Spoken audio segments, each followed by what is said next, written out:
In the first video I made on planetary resonance, I explained the basic principles of how it all works. Now in this video, I want to focus specifically on planets. And this is just the planets of the personality side. Now I want to make something clear, and that is that we are a juxtaposition or a quantum of the two sides. So if we look at the Mercury, for example, which is all about communication, we can see where that communication comes from by looking at our design side, at the voice. Where does the voice come from? Same thing with the moon, and moon is what I want to begin with. So the focus, moon is the focus of the mind, and where that focus comes from is from the stability, it's from the grounding on the design side. But we're gonna go into design in a next video. Now, moon often gets keynoted as a focus, but it's actually a drive. I think drive is a better word. And because it drives what the focus will be. One of the best things will actually happen through your moon. So, for example, in my chart, my moon is in gate 5, so the best things for me can come through a routine, through waiting, through a natural rhythm. When I say best things, it's all got to do with the perspective and conceptualizing in the end, because moon is directly connected to your nodes. If you have resonance there, then that is very strong. It gives you really a sharpness. It gives sharpness to your mind. So, for example, when I am in my natural rhythm, when I wake up very early in the morning and I go through my morning routine, I know that through that routine, my mind works the best. My mind feels productive. The ideas of a day before or things that I've been thinking about kind of sit in place through those routines. So it kind of just gives you that sharpening of the mind. So you can look at the moon in many different ways. Like if you have moon in an acoustic gate, then this is a great place. This is a great environment for your mind to work great by being in an acoustically pleasant environment. So moon is basically where our mind goes for solutions when there is a problem. And yeah, it's always having an impact on your perspective. As I said, whether it resonates or not, there is that natural relationship between the moon and the nodes. So it gives us the drive, it gives us the sense of direction. It's the force, it's where we are guided, what we are directed towards.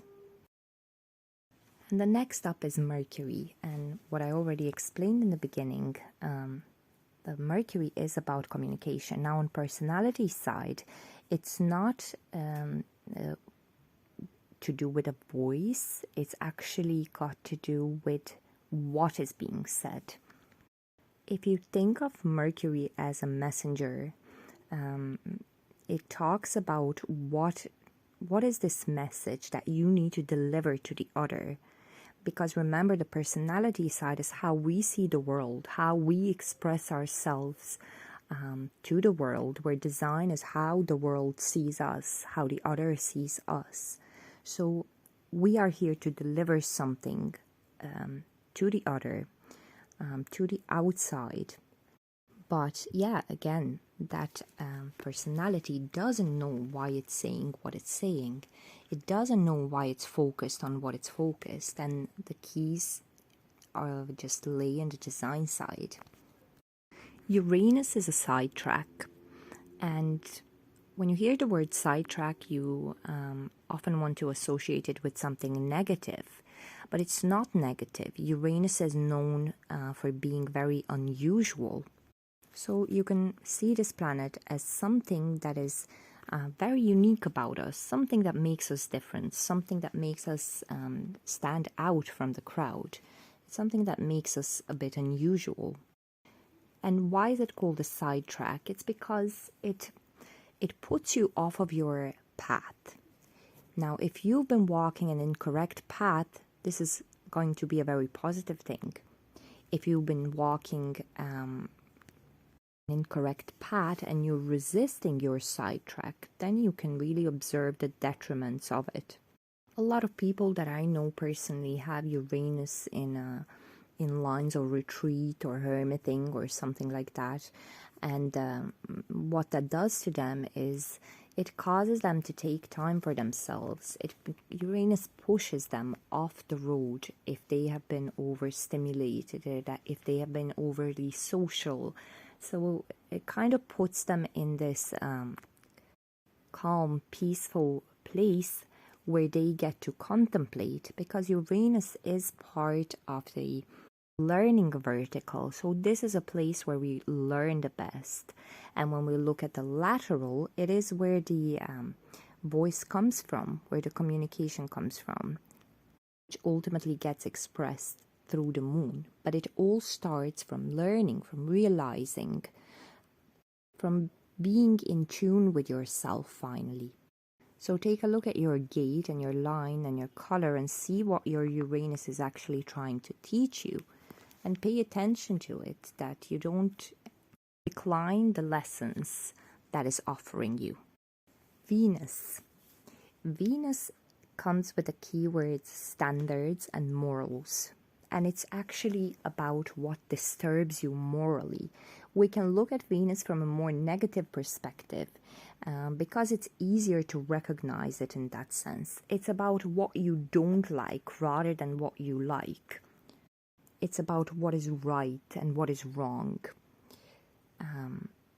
It's just telling you what you will work with that you don't necessarily want to work with. So you can look at Venus as like some people have very specific standards when it comes to their relationships. I want a partner that looks this way. I want a partner that acts this way. And all of this is coming from your personality, Venus. And Venus is a part of a mundane. If you're not sure what that is, please check my first video on resonance. This is where I explain all of this. So obeying our standards is not something that we would want to do. There is intelligence in the mundane, but there is no awareness. So yeah, our standards can make us feel intelligent because we don't want to have a difficult partner, for example. Like, I want a partner that can cook. And that is a very smart decision because it's going to be easier for you, but it might not be a correct one for you. So you can very easily make decisions out of these places that just keep you stuck on the mundane, on the plane of intelligence rather than the plane of awareness. Mars. Mars is the center of the planetary square, and it's probably one of the, if not the most important planet. It's the true outer authority. It is a place of transformation of the mind, but it's also a place that takes a very long time to mature. It is primarily immature. And no, you can't manipulate it and look at your gate and say, oh, I'm going to do this differently from now on. No, it is a mind thing. You can't do much to your mind. It's just what will happen with correctness. This energy shifts. And I will give you an example of my gate just to make this, make it more simple to understand. And my Mars is in gate 16.4 in detriment, which when immature can make me feel very envious, very jealous of success of other people.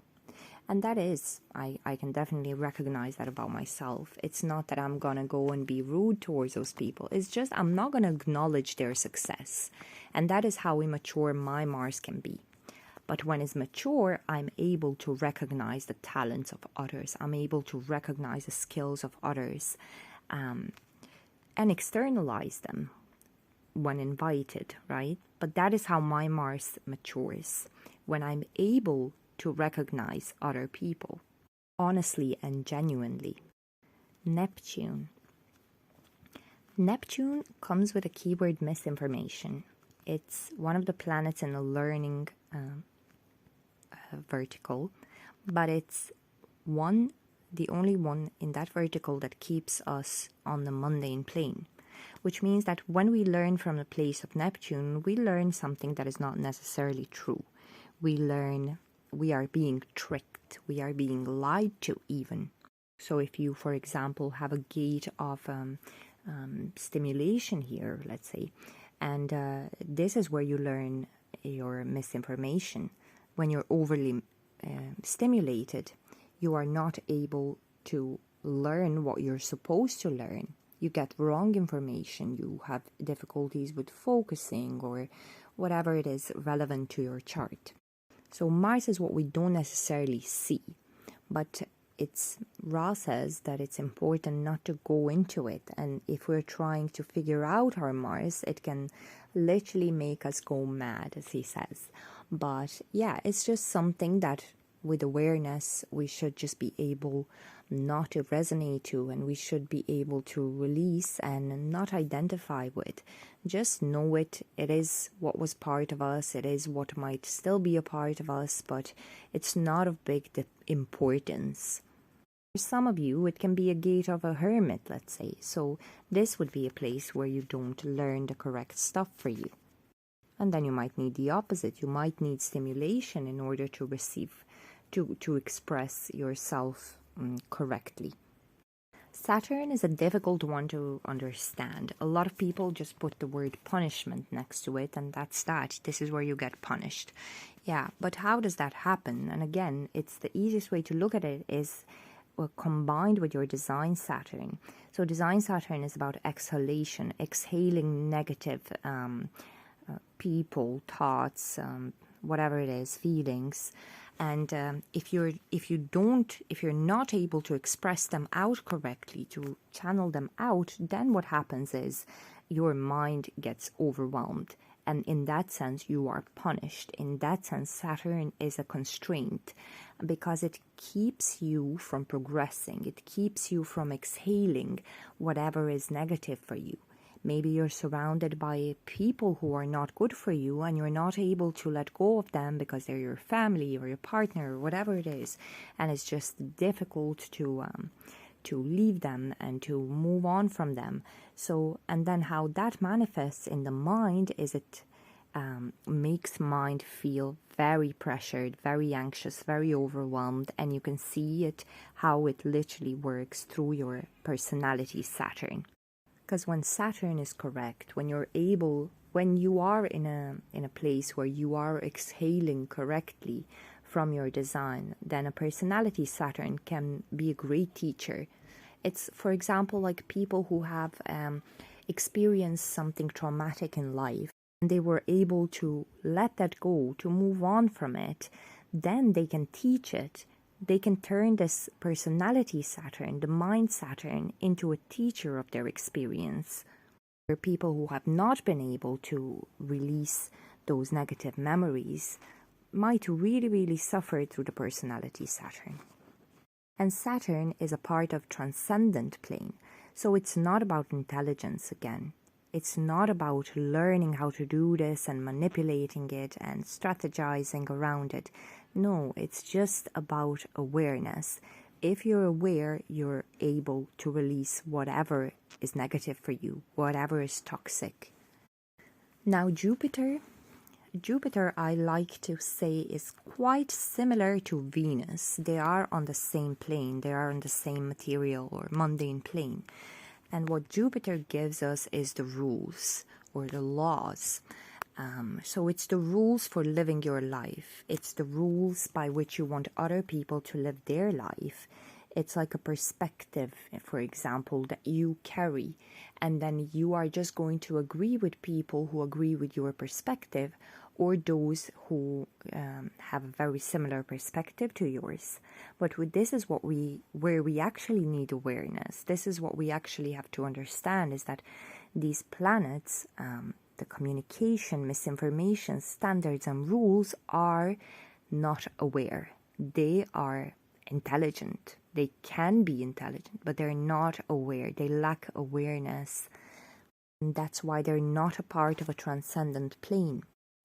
And as long as we can't accept the differentiation, the fact that each one of us is going to have a unique perspective, is going to have a unique purpose, we can't progress. It's all about acceptance in the end. So with the rules of the Saturn, it's really just, again, not resonating to them.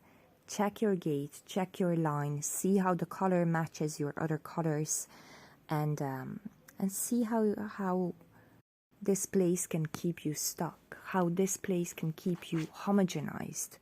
You have your rules that are not even your rules, they've just been put on you. You can be politically liberal and you will hate everybody who's on the right, or you're never going to agree with them, just in the lightest sense possible. It's just you will never be able to see their perspective just because they're politically opposite of you. This doesn't matter. It's not rooted in your experience. It's not rooted in your form. It's just something that is being shown to you. And whatever is being shown to you and it does not come from you, this is what's homogenizing you. And the last planet is Pluto. And Pluto is the truth. It's your own truth. It's a place where most of us will never get to in life. It's like the peak of transcendence. It's like a goal of awareness. Once you're aware, once your eyes are open, this is what you will learn. And this lesson will be the most important one for you. And some people have this gate very literal. It can be in a line of objectivity, like mine. You're here to learn objectivity, and this is something that you can only gain through awareness. Or it can be very abstract, very difficult to understand, but it's not about understanding. It all comes down to the correctness of the form, and when the form is correct, everything else will align.